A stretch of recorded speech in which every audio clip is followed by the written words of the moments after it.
Eto mga boss, kanina, marami ho sa inyo nakapanood ng hearing. Of course, ngayon, habang kasabay ho namin, nagbabalita ho sa prime time, dito ho kay Diana de Lima. Ako, sir, pag-uusapan lang ho na, kung pag-uusapan ho natin etong parte na to, mas gusto ho ng Kongreso itong mga ganitong klaseng usapan, yung mga nandahil sa pag-ibig. Love life ang pinag-usapan kanina. Alam mo kasi, pero pag-uusapan natin, ang tingin ko ho kay Dayan, tingin namin ho kay, ako tingin ko lang like kay Dayan, Si Dayan ay isang subservient, masunurin, pag inutusan. Good soldier. O good soldier, dahil sa wagas Na at pag-ibig. tapat na pag-ibig. Signal number 5. Yes, signal number 5. Nabumaba sa signal number 1. Paano nangyari yon? Eh, siguro nakahanap na si ng iba na tumaas sa signal number 7. Naku, naloko na. Kaya pinalitan to. Kaya niya nasampal.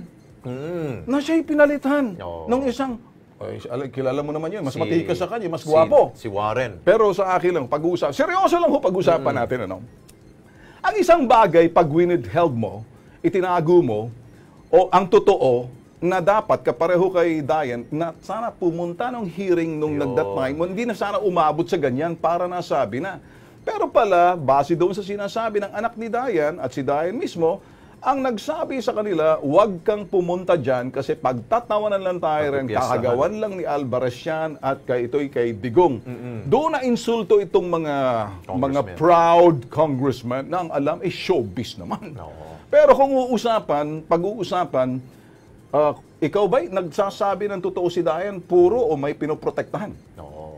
Yun nga, yung biglang tumaas po ang boses ni kabayan Congressman Harry Roque. Ang sabi niya, mukhang binabastos tayo ng senadorang ito. May punto siya. May punto siya nun. Dahil nga, kung ipagbabasehan po natin yung cellphone messages po sa anak ko ni Dayan, mukhang sinasabi na huwag kang sumipot dyan. Pagpepiestahan tayo dyan. So, ibig sabihin po, parang isa pong yan, ginagawa hong parang ayaw ka pasiputin, para kang, tawag dun sa para kang inaano mo yung isang tao na pinipigilan mo na huwag kang sumipot. Ito ay merong invitation, at the same time, hindi tumugon sa invitation, pinadalhan pa ng sabpina, hanggang sumantong po sa arrest warrant. Okay. Para sa atin naman, ito ay derechahan na lang. Kapag sasalat, pag ano sa balita, hindi tayo nagbabalita ho rito. Quickly lang ho, para doon sa mga sumusubaybay, napakahirap ho kasi pag ikay umupo ng buong araw, i-recap ho natin. Ito hong sinasabi ng Kongreso at mga proud congressman na mahilig ho sa showbiz. Sabi nila, ito raw yung obstruction of justice na pagbigay ng advice ni Leila de Lima doon sa anak para wag pasiputin kasi pagtatawa na sila, mapapahiya silang dalawa, ay disrespectful doon sa sinasabing parang parehong interparliamentary courtesy. Ngayon, obstruction of justice kasi pag pinigil mo, withhold mo, parang pinigil mo na lumabas ang katotohanan, pagsisinungaling na rin yan sa parte ng senadora. Kaya yung senadora nalalagay sa alanganin dito, pwede siyang mabesbar. Galit na galit yung ibang mga kongresista.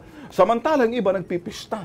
At talagang pinakikita ka lang na mamaga na mukha na sila'y pakinggan at gustong puro pogi lahat. Pareho mga sinasabi. Pero sa umpisa pa lang, nakita mo na magsalita si Dayan. May mga pamilya pa si Dayan nakalagay sa immigration, kung saan. Kaya ikaw ba naniniwala na lahat binulgar na ni Dayan? Or may half-truth, meron rin hindi po tayo pwede pong maniwala kagad. Ayun, kaya ang ginagawa lang ho namin mga bossing, mga ka-KP, sinasala lang ho namin para makuha nyo yung point of the issue. Hindi ho direktamenteng balita na nakikita nyo sa iba. Yan ho pagkakaiba ng Kilos Pronto.